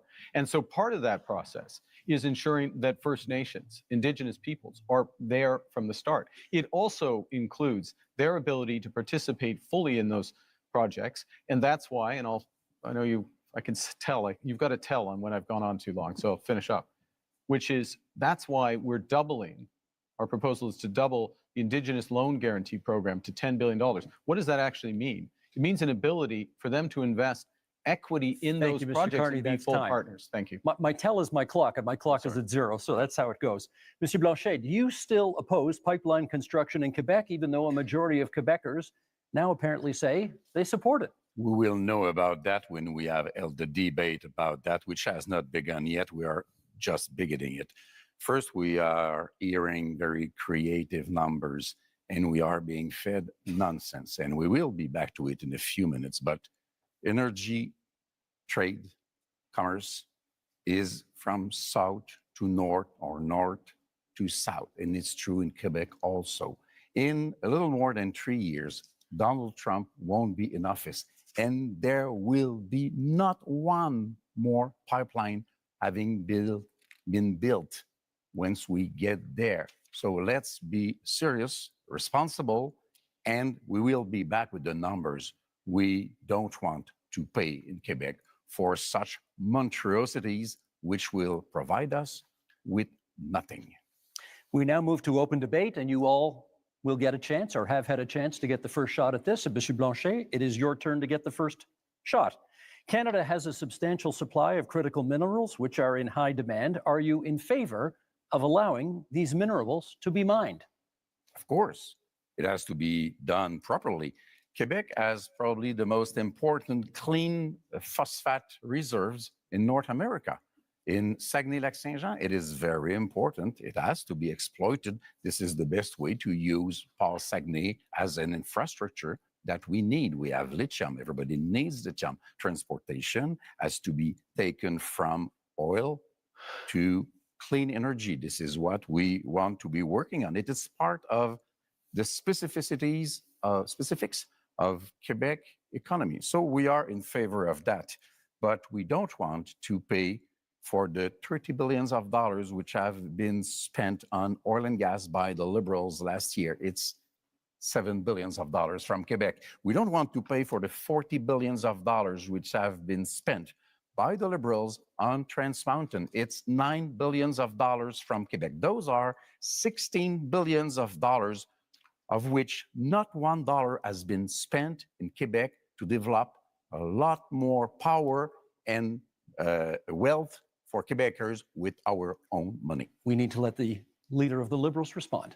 Well, actually, I was going to pick up on the enormous opportunity that exists in Quebec, exists in Ontario, exists in the north of Canada, really exists across this great nation in terms of critical metals and minerals. We are have one of the biggest resources in this country. And it's not just an enormous economic opportunity, it is a strategic opportunity for Canada. So we have to make a decision, not just to develop it, but how do we develop it and who are our partners for it? Do we become more dependent on the United States, which is what they want? By the way, President Trump this week said he might put a tax on critical metals and minerals, just showing again Yeah, but the unreliable. the job is not if I may, to- and so the The job is discussions to that negotiate, so not to have if I may, tariffs. if I may Let's finish. let him finish. Let me finish. So the opportunity includes in Europe and includes in Asia as our partners. Last point. In order to get it done, we'll put in place a first and last mile fund. So these projects are connected to road and rail so they can go quickly to market. And we will have all of the other fast tracking measures in place that I talked about earlier in terms of capital, timing, approvals, so that we can move quickly, we can be stronger at home, better. Always with the Mr. approval Singh. of Yeah, Quebec. I Mr. think- Singh has the floor. about that. We should absolutely take advantage of the fact that we've got incredible amounts of critical minerals in our country. And the way we do that is with any energy project or any project of this nature, make sure it's got the local community buy-in. It creates good jobs in communities, make sure we're meeting all our environmental needs, and we work with Indigenous partnership. And so I absolutely agree with that. I want to build on something Mr. Blanchet mentioned about the investments that this country has made. What I found very troubling is that the past number of years, the Liberal government record is one where we have spent the most subsidies compared to any other country in the G7 on subsidizing oil and gas. These are highly profitable companies. You I voted think that's for the it. wrong thing to do. We fought against it again and again. No, you voted And then for the it. Liberals have Over continued and to do again. it. And so my question really to Mr. Carney is, will you commit to ending oil and gas subsidies? Yeah. We should be using that to invest in people, not giving it to highly profitable oil and gas companies. Yeah, we talked. I promised Mr. Polyev the Sorry. next, we'll come back and get that question I'll answered. answer. Mr. Polyev. Well, Mr. Carney, you point out that Donald Trump has a wrong-headed idea of putting a tax on our mines and our industry. And that is wrong. But so do you. You want to apply a massive industrial carbon tax on Canadian mines, Canadian steel mills, Canadian aluminum plants, You want to let them just Canadian oil and gas. And your idea is to double the tax that Trump is applying by hitting them a second time. This will do nothing for the environment. It will actually ship our jobs south of the border, So Mr. Collier's just plan is let like them pollute as much as they President want. Trump Not a good plan. wants. My plan is to bring that production home here to Canada. For example, I will give a tax credit to low-emitting Canadian industry like Quebec's aluminum, for example, or British Columbia's natural gas, so that we not only bring home the production, but we do it below global average levels of emissions, You so translate that we that. actually help the environment while bringing wants to home let the big jobs polluters for our pollute One sec, people we have, as they to, want. we have to let him at the finish. same time. That is a sensible, pragmatic approach that puts us in charge of our economic destiny, so we can stand up to the Americans from a position of strength for a change. He Mr. wants to let Carney, them we've pollute got. as Hang much on a as they sec. want. I want to give you a chance to speak to Mr. Singh's criticism about oil and gas subsidies and Mr. Poilievre's criticism about the industrial carbon tax. Okay, I'm going to make 3 points. I'll make 4 if you want me to respond to that, but I want to make 3. The first is that I answered this question last night, but I think the puck had already dropped in the Canadians game, so not everyone heard it.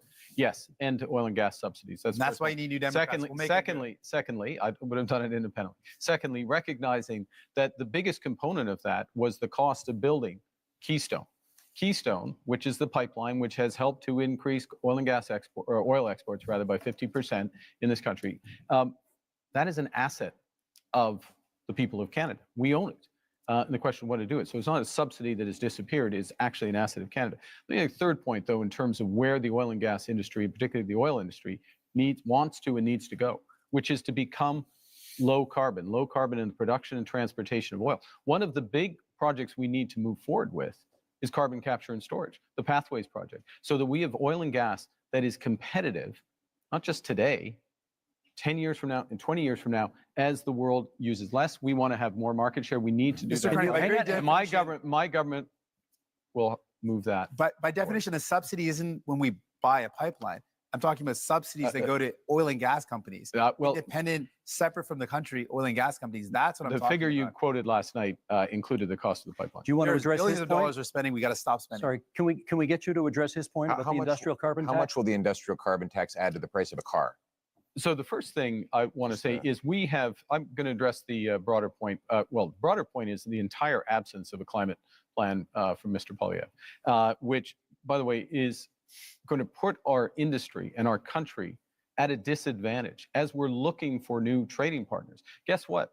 Most people want to deepen our partnership in Europe, in Asia. Those countries care about whether or not you've made progress. Second thing is, we're designing a program so that the big polluters pay Canadians at home for making responsible climate choices, for retrofitting their home, getting their emissions down, or improving otherwise. And that is smart climate policy. It's better for the big polluters, and it's better for Canadians. Chair Poilievre. Mr. Carney didn't answer my question. I asked how much would an industrial carbon tax on Canadian steel add to the price of a car? And he won't answer because he knows that it will be very expensive because there's lots of steel in cars. Now, well, Mr. Carney has temporarily But do you know the answer? hidden the You don't know the carbon answer tax. either. You're It's just throwing out random thousands of questions. dollars, thousands of You're just dollars. making it up, though. You don't extra know. Okay, cost. let's let him That, finish. actually, I actually do know the answer to that question. He's wrong. When you add taxes No. to steel, you raise the price of everything that uses steel. When you add everything, It's a taxes straw man to argument to say, to do you know the- the price? when You you don't know the add price. when You you don't know the add answer. He's when here you to learn. add He's here to the learn. carbon tax onto the price of, for example, fertilizer, you increase the price of food. So while Mr. Carney has temporarily hidden the liberal carbon tax at the pumps while keeping the tax fully in law and planning to raise it after the election, he's also going after a tax on our industry that will ultimately be passed on to you. After a lost liberal decade of rising costs, we cannot afford a fourth liberal term. We need a new government that will fully axe the carbon tax, increase the jobs that we have here in Canada, and bring down your cost of living. We got just a little over 3 minutes left in this segment. So, Mr. Singh, I want to ask you, do you think climate change is still a priority from Canadians? You're out there. What are you hearing? Absolutely. You speak to any young person and they think, no, we're seeing climate crisis in front of us happening right now. You speak to seniors who say, we used to be able to live in our homes without air conditioning, and now we're seeing heat crises in communities that never had worries about extreme weather. We're seeing flooding, we're seeing forest fires like never before. we're living in a climate crisis. So Canadians are absolutely worried about it. As soon as we come into a summer, we start seeing those forest fires again. It's top of mind for Canadians because they're living it, they're seeing it. And I want those Canadians to know, Mr. Carney is not going to end those fossil fuel subsidies unless I'm there to fight back. Mr. Polyev wants to let big polluters pollute as much as they want, poison our beautiful land, our water, and air. He wants to let them dump into our oceans. I'm going to fight back and defend our environment. Monsieur Blanchet, on the issue of whether or not people still care about climate change. I think people should be kept very informed about climate change because we are in a very strange denial situation about climate change, which still exists and is very expensive. And I'm sorry to crash your party, guys, but you are telling fairy tales. Clean oil and gas is a fairy tale. Large scale carbon sequestration, sorry, I'm French, is a fairy tale. It does not exist. If Alberta wanted to exploit oil and gas and it were not a matter of pollution, I wouldn't mind at all. That's their business. Our own powerhouse in terms of energy in Quebec is clean energy. We are the best place in the world to achieve that. Our market is the northeastern part, Democrat part of United States. We want to keep our money to create wealth in Quebec for Quebecers. Let us be different because we can afford to be different. Let me give, I will get to you because I said I would, but you've taken a couple of hits here and I want to give you a chance to respond to some of the things that people on this side of the stage have said. Thank you. Well, first of all, we do support protecting the environment. We want to ban the dumping of raw sewage into our waters. We want to hold large corporations to high environmental standards to protect our water and air. But we cannot do that by raising taxes and sending jobs overseas, as Mr. Carney is proposing to do. That has been the approach of the last 10 years of the Liberal government. What the biggest companies that develop our resources say is that we need to repeal the Liberal anti-development law C-69, a law Mr. Carney wants to keep in place. They say we need to repeal the industrial carbon tax and get rid of the Liberal energy cap. We need 6 months approvals in order to get to take back energy security and energy sovereignty. We can summarize that. He wants to conclude as much as Mr. possible. Carney, hang on. Last word to Mr. Carney in this segment, please. Thank you very much. You know, I was born in Fort Smith in the Northwest Territories, just north of what the oil sands became. When I was born and when I was growing up in Edmonton, early days, it was a fairy tale, quote unquote. But you know what happened? Canadian ingenuity, Canadian engineers, Canadian governments, both the federal government and the Alberta government got together and converted this. The worst pollution if I may, in the world. If I may, the worst may I finish? May I finish? May I finish? 10 more seconds to finish, please. Let him finish his point.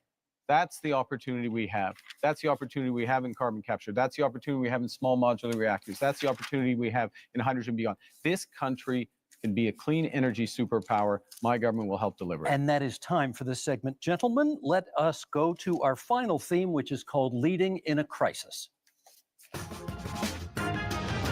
Canadians know how to weather a storm. Canadians know how to get through a difficult time. If, at the end of the day, we end up with the balance of power, Quebec is safer than it could be in any other scenario. Now is not a time for weakness. Now is the time to take back control. Canadians are always ready when someone else drops the gloves.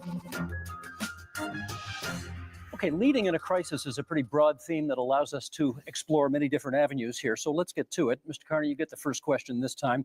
We haven't balanced a budget in this country in 17 years, and 10 of those years were under your party. You have pledged to get us to a balanced budget in 3 years. Question is, how? So let me put this in the context of leading in a crisis, which is in a crisis, you got to plan for the worst. Worst is that the U.S. actually does want to take us over. Secondly, you got to have a plan to build, and that'll include a fiscal plan, and I will get to that in a second. The third thing is you need to respond in a crisis with overwhelming force. You need to think big. You need to move rapidly. The things we've been discussing today are a subset of what we can and should do as a nation, and we can deliver.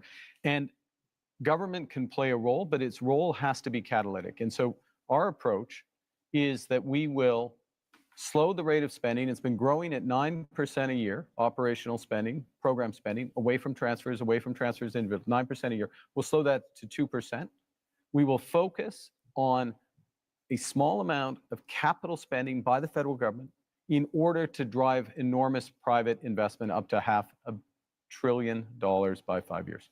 Thank you, Mr. Carney. Ukraine surely constitutes a crisis. Leading in a time of crisis, Mr. Poilievre, question for you. If the United States withholds support from Ukraine going forward, do you believe Canada should commit more to assist? I believe we should continue to support Ukraine.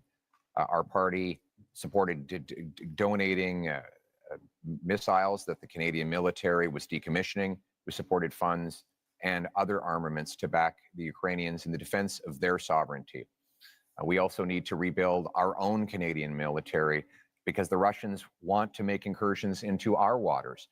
We'll be buying 4 massive Arctic icebreakers. I'll be opening the first Arctic base since the Cold War in Canada, CFB Iqaluit. We're going to double the size of the Arctic Rangers and fill the vacancies in our Canadian armed forces. We need a change to rebuild our military, which has been so disintegrated under the cuts and the mismanagement of the last 10 years. But we can have a change because we have the best soldiers, sailors, and airmen in the world, and they will have full backing from my government if you give me the honor of becoming Prime Minister. I may come back to that one in the open forum Thank because you. I'm not sure we got an answer about Ukraine on that one, but okay. Oh, well, Going on. Mr. Blanchet. The answer was yes. We'll get more details perhaps as we go forward. Mr. Blanchet, given the U.S. trade war, should any talk of a referendum on Quebec independence be put on pause? That one is easy. It will happen only after the negotiation is over, and that's a good thing. I want to say I support the idea. We must help Ukraine, but we also must help the civilians of Gaza, and we must destroy Hamas, which is a terrorist organization. You know what? I don't want to be the leader of Canada. You will understand that. I don't want to be Prime Minister, but I can offer to be a partner, a responsible partner, a collaborative partner. If Quebec is respected in its differences, in its aluminum industry and lumberwood industry and culture and French language and values of secularity of the state, which is the price to be paid in order to have real equality, then if we are respected, we will be a partner, and then even Canada will be stronger in its negotiation against Donald Trump. This is what I am offering. Respect us. Mr. Singh, I watched last night's debate. You seemed very eager to talk about healthcare, so let's talk a little more healthcare right now. You have made many promises on healthcare. If a province says to you, we'll take your money for healthcare, but not your conditions on how to spend it, what do you do? We've got to negotiate. We can't be giving away money without clear conditions.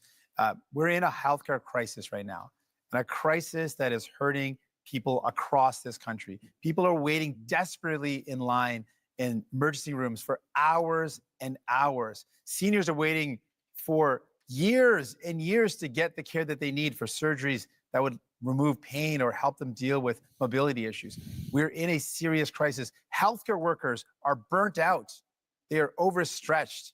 And what we're seeing is more and more privatization, and that is hurting our public universal healthcare system. So we've got to fight back against it. We cannot allow our public money to go to a for-profit private clinic lining the pockets of a rich CEO or investors instead of going towards care. We need to make sure that we are investing in solutions where care gets to people, not profiting those at the very top. And so that's my commitment. I'm going to fight to make sure we defend our healthcare against the threats of Thank you, Mr. Americanization Singh. and privatization. Okay, we now go to open forum debate, and perhaps, Mr. Poilievre, you get the first word here. This might be a good time to put a little more flesh on the bone of what you think Canada could do for Ukraine if the U.S. backs out. Yes, and my answer is that we should continue to support Ukraine. We don't need to follow the Americans in everything they do. When they're wrong, then we will stand on our own and with other allies. And with respect to Ukraine, that of course includes support with intelligence, equipment, armaments, but it also includes defunding Putin. Right now, Vladimir Putin has a monopoly on the European energy market because, frankly, the Liberals blocked exports of Canadian natural gas off the Atlantic coast. They blocked multiple projects. I would rapidly approve those projects on national security grounds so that we can actually ship Canadian natural gas over to Europe break European dependence on Putin, In defund the 50 war, years, and turn dollars for dictators back into paychecks for our people. Mr. Carney, you wanted to add. Well, I want to go to the situation in Ukraine because it's very important. We've been a steadfast, Canada has been a steadfast ally, and Canadians have stepped up, welcoming Ukrainians into their homes and supporting them in other ways. In my first month as Prime Minister, we joined the Coalition of the Willing to support Ukraine as the U.S. stepped back. So led by France, the United Kingdom, with Ukraine, number European nations, Australia, ourselves, New Zealand.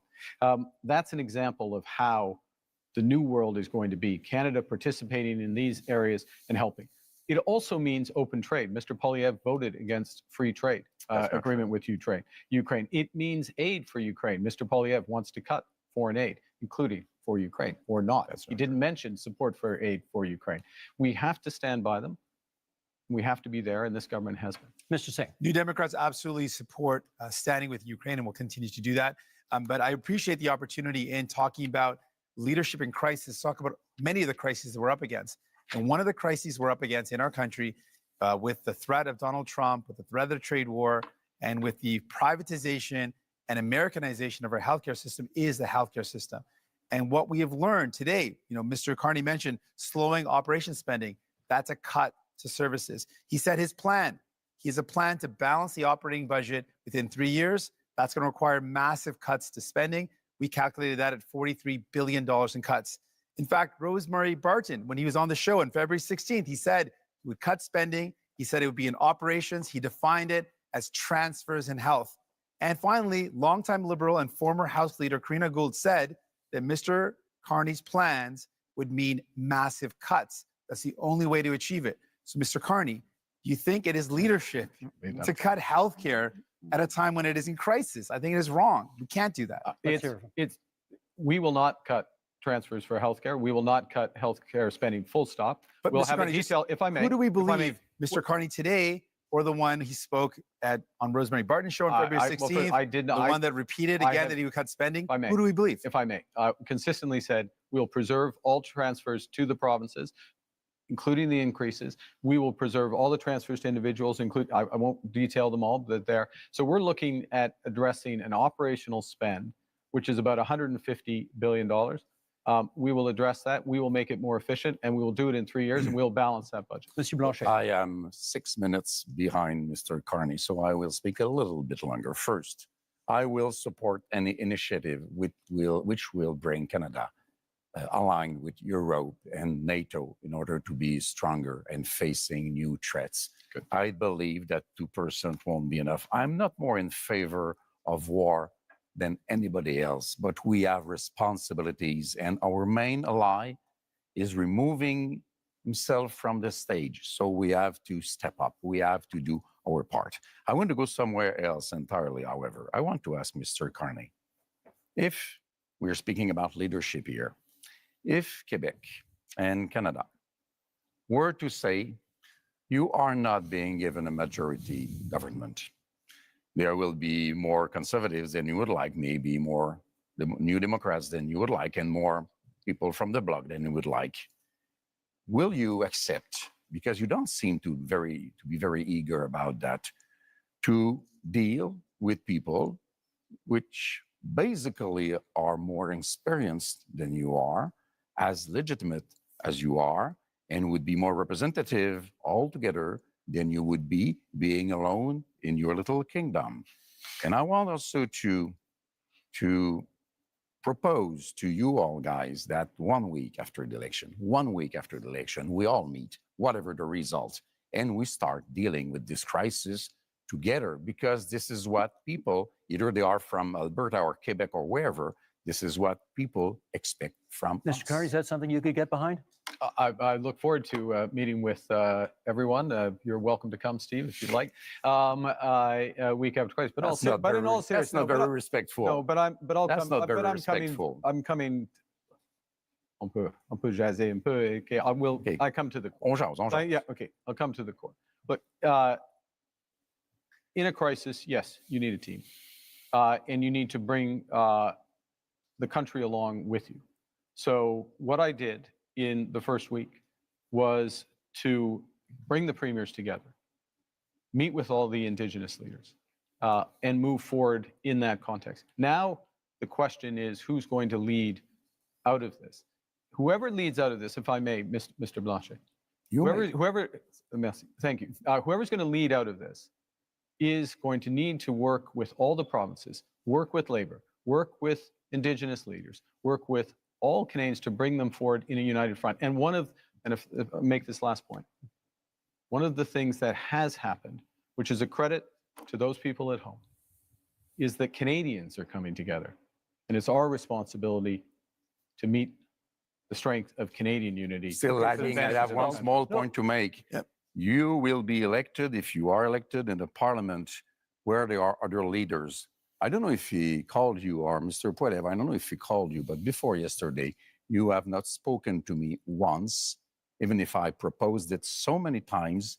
But you say I speak to provinces' leaders. You're not elected in provinces. You are in the parliament where people are to make decisions which might not always suit you, but this is democracy, Blanchet, I'm which going to you jump don't know in. too much about. I'm going to jump in here because I'm noticing what the clock is saying, and you brought up Gaza earlier, and I think our audience would be interested in hearing your views on the other major international crisis facing the I just world want to right get, now. Mr. Speaker, before we get that, just to finish up on the healthcare, I just want to speak to healthcare workers right now who are deeply worried about the status of our healthcare system, to Canadians who believe and love our universal public healthcare system, to patients who are stressed out. If you're worried about which Mr. Carney to believe, the one today or the one who spoke on 3 shows and said he would Mr. cut, Singh, vote for New Democrats, and we will fight to defend our healthcare. I think your we will never supporters let would really anyone like cut to it. hear what you have to say about this question, and we have less than 5 minutes for it here.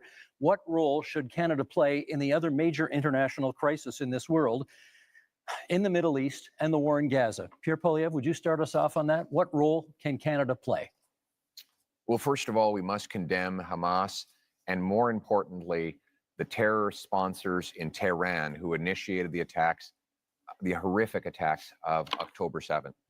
We need to defeat the terrorists so that all the peoples of the world can live in peace and defend the right of, yes, Palestinians to have their own lives free from the oppression of Hamas dictators and Iranian intervention, while Israel has the ability to live in freedom and peace. But I also want to say, we need to get back to the Canadian tradition, which is that when people come to this country, they leave foreign conflicts behind.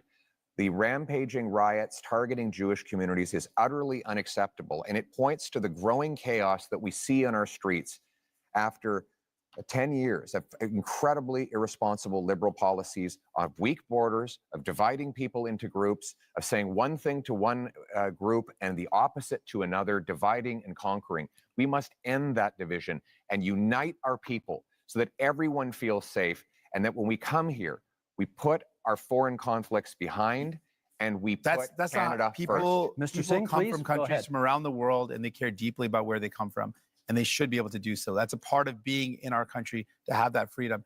Your treatment of Palestinians has been frankly disgusting. Your treatment of people who provide care and service for people in Gaza has been disgusting. On top of that, people in Israel and in Palestine deserve to live in peace and security. And Mr. Carney, to date, you've not acknowledged that what's going on in Gaza is now clearly become a genocide. It's important to call things out as they are, and you've not done that. Mr. Carney. We need to work, to go to your question, we need to work with our international partners, maximum pressure, maximum encouragement for an immediate ceasefire. That's the first thing. Encourage the return of all of the hostages, resumption of humanitarian aid. My government put in place $100 million of humanitarian aid, which is ready to go. With respect to where this ultimately goes, yes, two-state solution, but it has to be a viable and free Palestinian state, living side by side in peace and security with the state of Israel. I will underscore one other thing. Mr. Poilievre rightly mentioned Iran, the Iranian sponsors in this region. We have to be clear-eyed about the fundamental risks of Iran and do everything with our international partners to check it and turn it. Mr. Blanchet. If we are to work together, we will have to be consistent. The Jewish community in Quebec and Canada is harassed by a very little minority of radical Islamists. And we don't do so much. The law in Canada says that somebody may invite people to be violent, to propose genocide against another people, if they can be hidden behind a religious motivation. They are in agreement with that, they are in agreement with that, they are in agreement with that. And we say it is a crime to invite people to violence and killing other people. And this is what is being done very often in Canada and Quebec with the approval of the Criminal Code of Canada. And we are saying this has to be changed. We have to change what we do before we want people elsewhere to change what they do. Last minute in the segment, Mr. Poilievre. This is about crises and leadership. And one crisis we have is in immigration. Because of this Liberal government's commitment to a radical policy called the Century Initiative, which seeks to bring our population up to 100 million people, they have allowed massive overcrowding in our communities. That has caused housing shortages, job Don't shortages, blame and immigration healthcare for the shortages. fault of your government. And if I could, the fact that you did sorry, not I invest didn't in interrupt housing, you. I you did built not interrupt 6 you, sir. homes. I did That's not wrong. interrupt you. Don't It is- blame. I do not people. blame- Your if I could, failures. Let him finish. I do not blame immigrants. I blame the Liberal government, which brought this policy on. And Mr. Carney wants to continue with the Century Initiative. This is crazy. We have to get back to normal levels of immigration, get rid of the fraud in the temporary immigration system, and ensure that the people who come here can arrive in numbers that we can house, employ, and care for. That's how it always was, and that's how we're going to restore Thank it. you, Mr. Poilievre. That is our time for this segment. Those are our 5 themes, but we are not done yet. We are entering the next section of our debate tonight, what we're calling the leader's choice, something a little bit different. Each of you will get the chance to ask a question, any question, of any other leader. You can then debate the answer, and each one on one will last for 3 minutes. So, Mr. Singh, you have the first option here. Who do you want to ask your question of? Mr. Carney. Go for it. Mr. Carney, as chair of Brookfield Investments, your company is one of the biggest tax dodgers in Canada. As chair, you approved decisions where Brookfield Investments bought up affordable homes, kicked out the tenants, and jacked up the rates. As prime minister, one of the first things you did was a tax cut that helped out mostly millionaires. And you have a plan to cut services for people. Now, I expect that of Mr. Pierre Poilievre and the Conservatives. That's very much a conservative plan. But my concern is that doesn't sound like what people want for a Liberal leader. So my question to you is, Mr. Carney, whose side are you really on? Thank you. Thank you very much for that question, Mr. Singh. I'm on the side of Canadians. I'm in this for Canadians. I work for Canadians. But your track record doesn't show that, though. No, I have a track record of public service for this country. Go back to something Mr. Blanchet referenced earlier, which is have I resolved any crises? We're in Quebec. If you ask anyone in the finance industry, if you ask anyone in government in Quebec in 2008, they'll know that I resolved the biggest crisis in Quebec. Yeah. You won't have fun. Good, but 60 million. But I'm This in is for these fairness two only. with Mr. This is Singh. for these two. Mr. Singh. Yes, I have had a long career in the private sector. I'm proud of that career. I've always acted with integrity, and it brings me with experience that I can apply But no one's in this questioning your moment, integrity, moment sir. of crisis. And you certainly have served the country. But the problem is, who have you served? You've served to benefit those at the very top. You jacked up the price of homes for people living in affordable homes as a strategic decision. You dodged taxes. And then your decisions as prime minister show you're not prioritizing people, but you're prioritizing big business, billionaires. So what have we done as a government directly? So we've gone directly to workers using all of our proceeds from the tariffs, committing all of them for workers, the workers most affected in But the industries. employment insurance isn't high Unlike enough. others, unlike others who But the amount, plan though, to let's talk use about them, the amount. to cut taxes. We are The amount focused of on. the EI is not high enough, though. You have to accept that. Right now, it's There only will covering- be additional programs. I am fully confident that the next government, whatever government is formed, or certainly if I'm in the next government, we will make additional programs. But you didn't do that for so those far, work- though. Well, I can't. You could have. couldn't. Or you couldn't, given that we're in an election You process. could have increased the amount, though. May I make a core point here, if I may, which is that when you think about workers here today and people watching at home, particularly younger people, there is an enormous opportunity in the trades, in the skilled trades. We are going to build this country in a way that has not been seen before. We are literally talking about hundreds of thousands, not jobs, but careers I in think the people are trade. worried, Mr. And Carney, that's that- why we're investing in apprenticeships and mid-career But I training. think people are worried, Mr. Carney, if New Democrats aren't there to force liberals to make sure they remember about people they will forget. Gentlemen, that is time. Thank you for that. Monsieur Blanchet, you have the next question. To whom would you like to put it? Mr. Carney, you avoided quite, I would say, skillfully the questions of Mr. Singh. But first, let me correct something. In 2008, not so much by your decision, $10 billion were given to car industry in Ontario, while 60 millions, not billions of dollars, were lent to lumberwood throughout the whole of Canada. I don't believe that's the right way to manage a crisis, since you did not recoup the money from the car industry. Then, you have been the manager of Brookfield. It's supposed to be a green investment fund, but we now know that 50% of the investments of Brookfield is in fossil fuel. It's not so green. You seem to want to support oil and gas industry. That's interesting. You want to support prefab housing, and it's also in the investments of Brookfield, but not in Canada. You want to support nuclear power, smaller reactors, which are more dangerous, by the way. And Brookfield has investments in Westinghouse. You have hidden the money of Brookfield in Bermuda and Cayman Island, $30 billions lost for Canada. Mr. You Blanchet, are gotta give having him your some time to answer. taxes being paid by families, workers, elders in Canada and Quebec instead of paying your own taxes. So I want to know, will you, before the election, reveal all the details of your assets, as Mr. Singh has done, as Mr. Poilievre has done, and as I have done? We have a right Okay, to let's know let him answer. under those circumstances. Let's let him answer.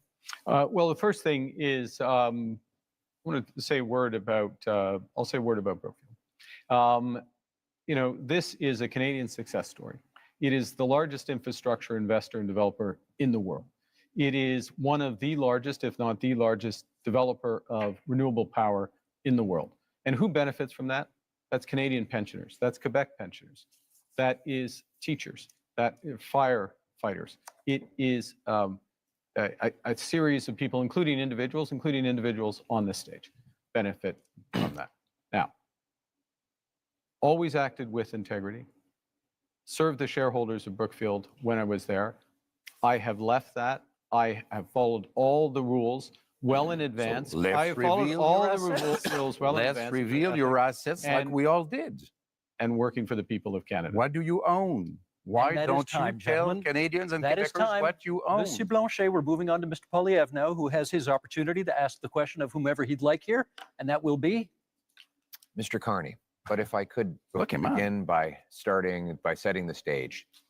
The choice in this election is, after a lost Liberal decade of rising cost and crime and a falling economy under America's thumb, do we want to elect them to a fourth term? Or do we want to change? Change so that you can afford food and homes. Change so that you can be safe on your street, and change so that your paycheck grows faster than your cost of living. Change with a new conservative government. Because Mr. Carney is not change. Mr. Carney, in 2020, it was recorded, you began advising Justin Trudeau. It's still on the Liberal Party website today that you are Justin Trudeau's economic advisor. They might want to update your website on that. On June 3rd of 2021, you said that inflation would be a sign of economic progress. And you advised governments, including Justin Trudeau's, your Liberal government, to print money, which led to the worst inflation crisis in a generation.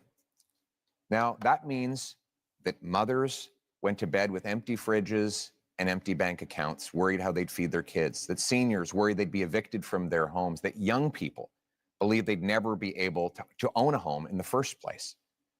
Now, in retrospect, you look back on the Liberal decisions that you advised Justin Trudeau to take.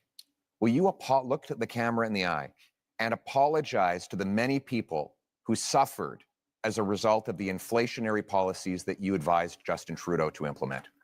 You know, I said earlier, but I'm going to say it again.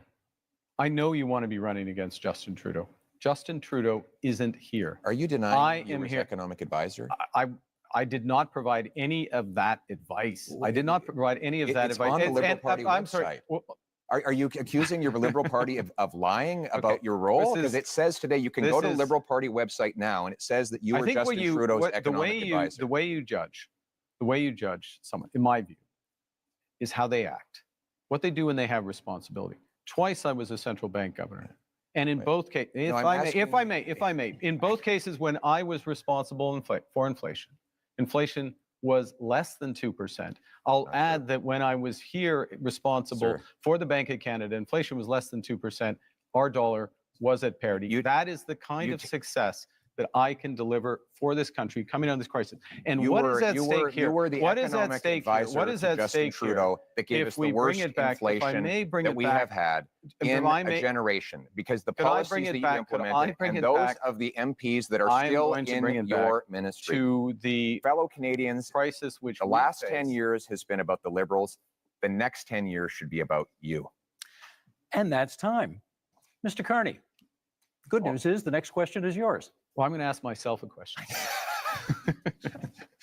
Actually, I'm going to ask a question which has been troubling me. And it's troubling me because, you know, we are in a very dangerous and divided world. Who is it to? I'm going to ask a question of Mr. Poilievre. Why not? We're in a dangerous and divided world. We talked earlier about the challenges in the Middle East, the threats from Iran, threats from Russia, Russia's aggression in Ukraine. We have the threats from China, which I raised. We have the United States, which is fundamentally changing its security relationships, its commercial relationships. We have all this. And in the context of that, everyone on this stage, Mr. Blanchet, Mr. Singh, myself, we have our top secret security clearance. We have our top secret security clearance. I got mine within 3 weeks. It wasn't hard, but I felt it was important that I had it so I could be in a position to be informed about that dangerous world and take decisions that.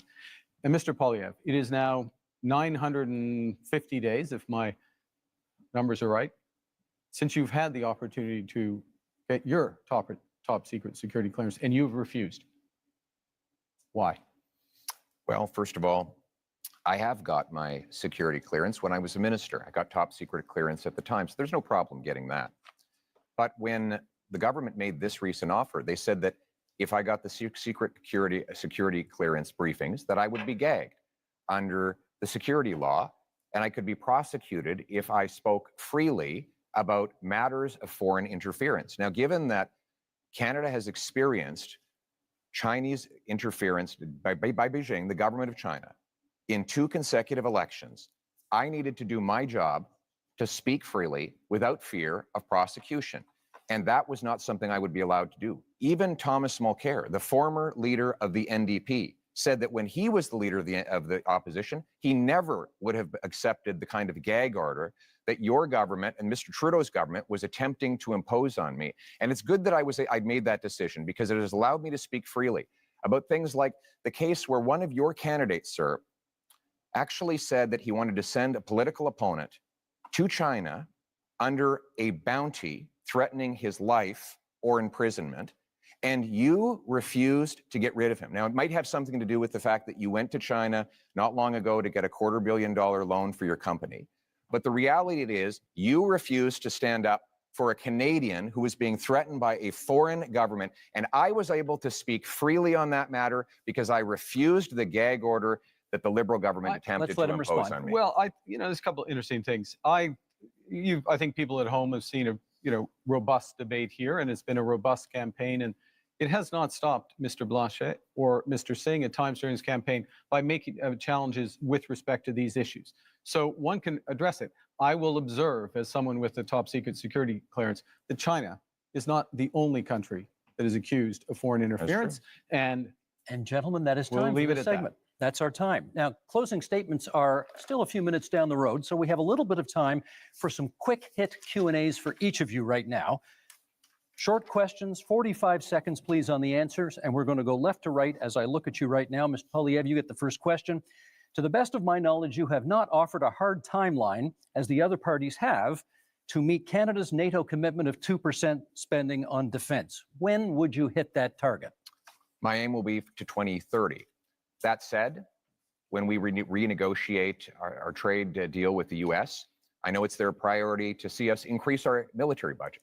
One of the things I will say to the Americans is the more free trade, tariff-free free trade we have, the faster we can rebuild our military in Canada and reassert our sovereignty. And we will use that money to have heavy icebreakers in the north, Poseidon aircraft, fighter jets, a new base in the north, double the Arctic Rangers, fill the vacancies in the armed forces, and rebuild the warrior spirit that characterized our military since the birth of our country. We will rebuild our forces, and we will stand behind our veterans. Thank you, Mr. Poilievre. Mr. Carney, your question. You have cut both the consumer carbon tax and the capital gains tax increase that you inherited from your predecessor.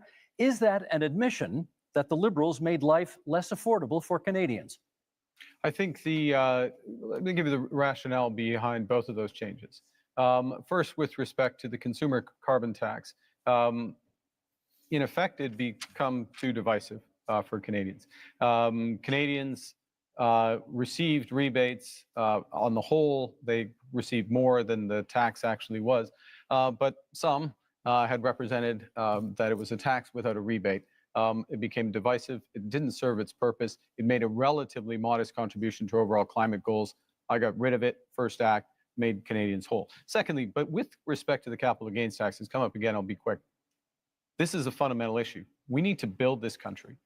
Builders, innovators, entrepreneurs need to be rewarded. That's why I brought it back. And that's time. Thank you. Mr. Singh, would you change the existing cap on immigration? I've said that the level of immigration, first of all, we need immigration. It's fundamentally important to our country. And we speak to any small business owner, you speak to people here in Quebec, you speak to farmers. It's fundamentally important. A couple of things, though, we know we need to be able to set the amount of folks that we welcome to our country at a level that it meets our needs. So I would ensure that we've got an expert panel that makes that determination based on our economic needs. We also know that we should be very clear that the lack of investment from Liberals and Conservatives resulted in the fact that we have a shortage in housing. That's something that we've got to fix. I should also point out that if you are worried about the cuts being proposed by Liberals and Conservatives, vote for New Democrats. We'll fight back to protect Canadians and make sure that we've got the right immigration levels. Thank you, Mr. Singh. That's time. Mr. Blanchet, Quebec, I believe, is now the only province with a carbon tax. Do you think that's fair? It's not entirely true. It's not a tax. What Quebec has is a system by which we invite big emission companies, I don't know how to translate that, to reduce their emissions. If they do not, then they have to pay. It goes into a fund which is invested then in reducing emissions. Our partner is California, which makes this a huge deal about reducing emissions. This is what we do. This is to be compared to what Europe does. And by the way, Europe would impose tariffs on Canadian oil if it ever got there. We're quite proud of that. And we have to be responsible because this is much less expensive than doing nothing to fight climate change. That's time. We're going to do another set of quick hits here, left to right again, and 30 seconds this time. Monsieur Poilievre, you've previously promised to defund the CBC as one of your very first acts as Prime Minister. Is that still the plan? Yes, CBC will continue to operate as a self-funded, Canadian-owned and controlled non-for-profit that raises money like other media organizations through sponsorships, subscriptions, advertising, licensing fees, and countless other things that will ensure Canadians who still want to listen and view its content will be able to do so. And at the same time, we'll allow freedom of the press so that everybody has their voice heard and they can make their own decisions.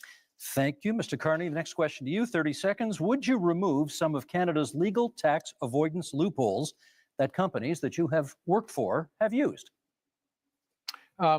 look, I think that what we need to do is undertake a comprehensive review of our corporate tax system, and do that on the basis of the right principles. We've got to have fairness, transparency, sustainability, and competitiveness.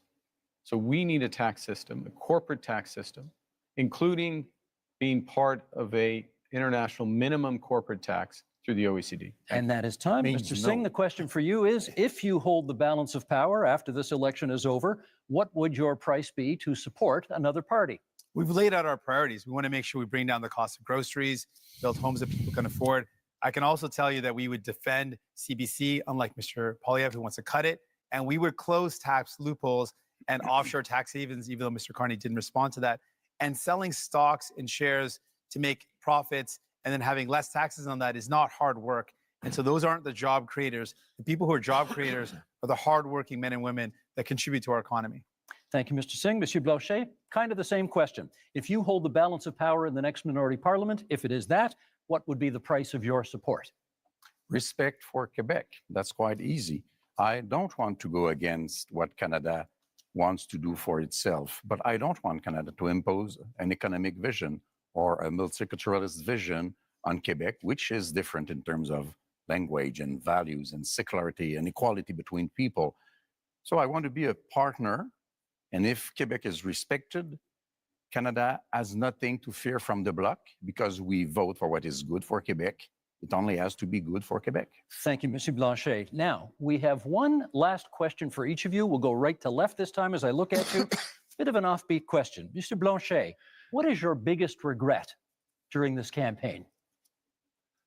That's a very good question. I'm not very fond of regrets, I would say, but we should have started sooner to see that we had to create the environment for a deal in which Quebec and Canada would be, one bigger than the other, but partners to be stronger in front of Mr. Trump and showing that maybe nobody here is the partner to let go alone without being surveyed or controlled or supervised by a Quebec voice. Thank you, Mr. Blanchet. Same question, Mr. Singh. Your biggest regret of this campaign? Not being able to meet as many people as I would love to have. It's a short campaign, and so I can't get to as many communities that I wanted to. I think one of the honors of my job is to be able to meet people and to hear their stories, and then to take their stories and concerns and bring them to Ottawa and to fight for those people. And so I want you to know, even if I haven't made it to your community, I'm going to fight like hell to make sure that you're represented, that we never let any government cut our healthcare, that we defend the values that we care so deeply about. We make my life more affordable. That's my commitment to you. Even if I didn't get to see you, that's my commitment. Thank you, Mr. Singh. Mr. Carney, same question. Biggest regret of the campaign? I'm to be honest, it's the same answer. This is an astonishing country. It is an amazing country. And the opportunity and the responsibility that comes with it of being with Canadians, hearing their stories, their challenges, drawing strength and ideas from them, and working to be part of the solution is the greatest honor of my life. But the regret is that it is also a big country and it is a short period of time. Mr. Poilievre, last word to you. I actually agree with these two gentlemen. I had a rule that at all my rallies, even when they're really big, I would stand in front of a flag and greet every single person and hear their stories and learn their struggles. And that was always touching to me, that they would put their faith in me or in any of us. Yeah. But we've been in such a rush because we have to get off to the next event. So we haven't been able to stop and do that. And I want you to know out there, I haven't forgot about you. Thank you. Thank you, Mr. Poilievre. It is time now for closing statements. And prior to the debate, you drew lots as to which order we would go in. And Mr. Singh, you get the first word on a closing statement. Certainly, thank you. Because you voted for New Democrats, we were able to build this country that we love. Universal health care and pensions, because you voted for us. Because you voted for New Democrats, we were able to fight to bring in dental care, pharmacare, and childcare. Because you voted for us, because you supported us.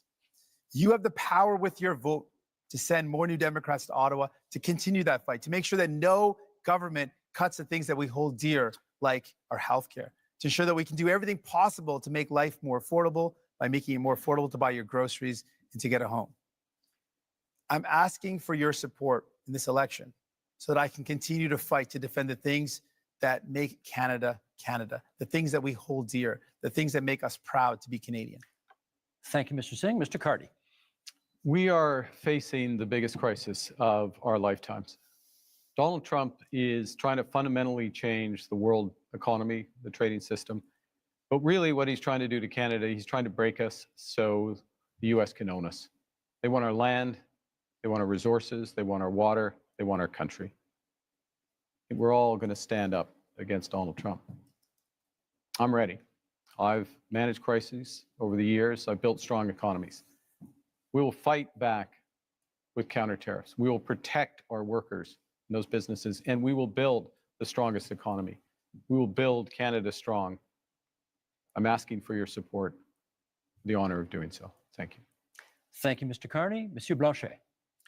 For 260 years and a little bit more, les Français, devenus des Canadiens, devenus des Canadiens français, devenus des Québécois, you have tried to have them become Canadians like all Canadians. But to no avail, we are different. So let's be economic partners. Let's have a voice chosen by and for Quebecers, an ally for Canadians as equals in front of Mr. Trump. Monsieur Poiliev. Only in Canada could someone start where I began and get to this stage. I was born to a single mother and adopted by school teachers who raised me to believe in the incredible Canadian promise that anyone who worked hard could do anything. That promise feels broken today. Many of you worried about paying your bills, feeding your families, or ever even owning a home. You're worried your kids are in danger. But I'm here to say it doesn't have to be this way. With change, we can restore the Canadian promise so that hard work gets you a beautiful house on a safe street under a proud flag. We can do it with hope for a change. Gentlemen, thank you for a very spirited debate tonight. 2 quick points before we go. Number one of you celebrated your 60th birthday yesterday on this stage. Yves-François Blanchet, bon anniversaire. Merci beaucoup. Merci. Secondly, you'll notice we didn't have to change the time of this debate because the Leafs already clinched the Atlantic Division title, and therefore we didn't need to move the debate to accommodate a hockey game. I'm getting back at my colleague who was in this position last night, and okay, go Habs go, that's fine. With that, we're done. Thank you, leaders, for being here tonight. We are just 11 days from Election Day, April 28th, but there are many ways that you can cast your ballot starting tomorrow at advanced polls. If you intend to vote by mail, that deadline is April 22nd. Make sure to check your voter card for details or contact Elections Canada. This is your democratic right, and we hope you use it. Thank you so much for being with us tonight. I'm Steve Paikin. Good night from Montreal. Thank you. Enjoy that. Bon anniversaire.